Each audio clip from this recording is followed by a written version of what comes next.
Hi everyone. So today I have a bargain book haul for you.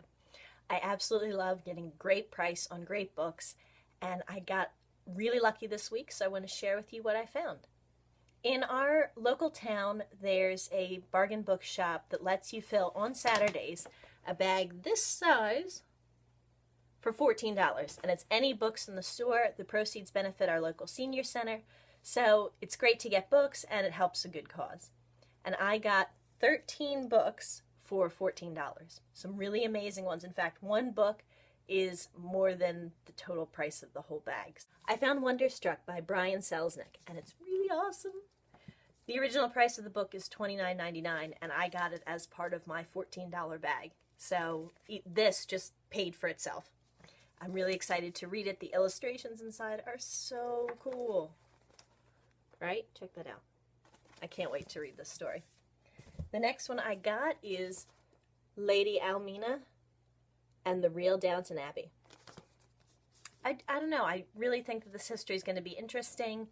I liked the first season of Downton Abbey, and then it got a little bit nuts and I stopped following it. But the time period is really fascinating, and I can't wait to read more about it. I also found Sarah's Key, which I've seen in a lot of bookstores but haven't been quite willing to pay full price for it. But now I have it and can't wait to read it. Also, another one that I've just been holding back on paying full price for. Now I have it. One of my favorite authors, Junot Diaz, and This Is How You Lose Her. I absolutely love The Brief Wondrous Life of Oscar Wilde, and I can't wait for this. I know I keep saying that, I can't wait, but I can't. It's going to be so good. A few of the other books I got, I picked up basically on cover appeal and what the flaps said, but they still sound really good, and, you know, I got those books, so may as well fill the bag the rest of the way. This one is The Blindness of the Heart by Julia Frank, and it's about World War II and just the chaos of the time period and this woman's life, you know, throughout the war. So that's going to be neat. The next ones I found were Sabriel and Abhorsen. I've had Liriel forever. My stepmom got it for me when I was younger. I guess she didn't know it was the second book in a series. So I've never read it because it was the only book I had. But now that I have these, I can read the whole trilogy. A Northern Light by Jennifer Donnelly. And this one is about a girl who collects words, stores them up as a way of fending off the hard truths of her life. The truths that she can't write down in stories. So that's going to be really good.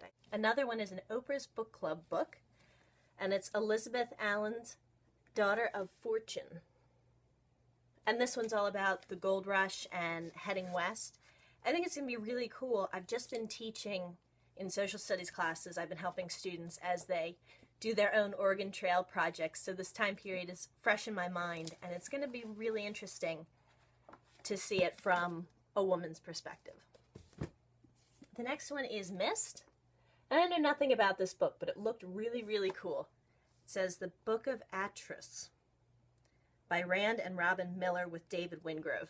I don't know, the cover is just really cool.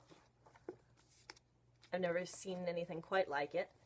And yeah, it just sounds really neat. It says, the ages of Mist are worlds of adventure and awe, of mystery and beauty, of intrigue and betrayal.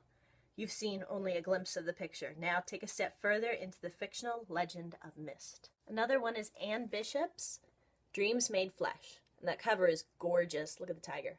The tiger is epic. And another fantasy novel, and Anne Bishop is a bestseller, so I'm looking forward to this one. It says that Anne Bishop is an expert of the dark macabre. So, looking forward to that. Another one, I picked this up just because of the sticker on the front. It says One Book, One Philadelphia, which they do every year. It's sponsored by the Mayor's Office and the Free Library of Philadelphia, trying to get everyone in the city to read one book, you know, to get people interested in reading and have a lot of discussions. And it was put out as part of a Martin Luther King Day display. It says, a courageous book, Carrie has created a believable heroine and placed her in a time and place that have the feeling of reality. She faces great issues on an intimate level and deals with them in a convincing fashion, all of which is reason to read and admire The Price of a Child. The last one I got is another big book, and it is Forever Amber. And I picked it up again because of the cover. Look at that gorgeous painting. But I was surprised that this book was actually first written in 1944. It says Forever Amber sold 100,000 copies in its first week in 1944, was banned in Boston, and eventually sold over 2 million copies in hardcover. It outsold almost every other book of the decade and became a bestseller in 16 countries.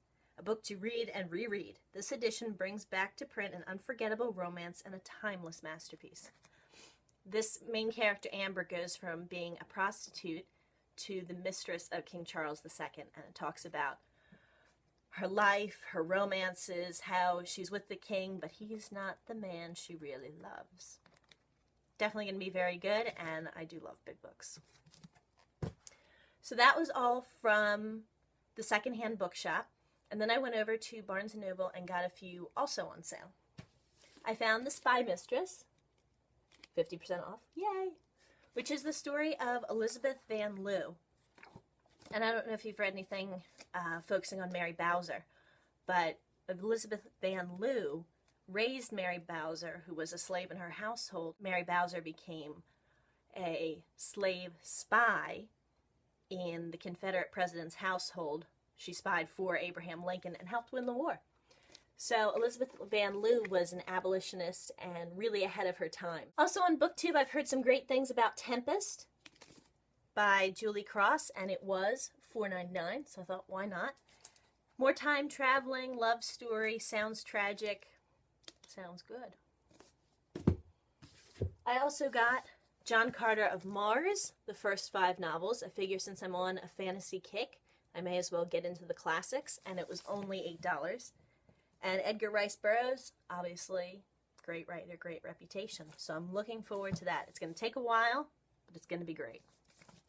Lastly, and this is the only book I paid full price for, another BookTube recommendation, was A.S. King's Ask the Passengers. It does sound like a really great story. It's a coming-of-age story for the main character, Astrid, and she likes to lie in the grass and ask questions to the passengers on airplanes that fly by overhead. She goes through a lot and falls in love. So, can't wait to read it. It's going to be great. These are all of the books that I've gotten on my bargain book haul. Sorry. And I'm going to be busy for a while. So let me know if you've read any of these, especially the ones I picked up just on cover appeal. And let me know if there are any of them that I should definitely read first. Alright guys, I will catch you later. I'm back to enjoying my snow day off from work. See ya.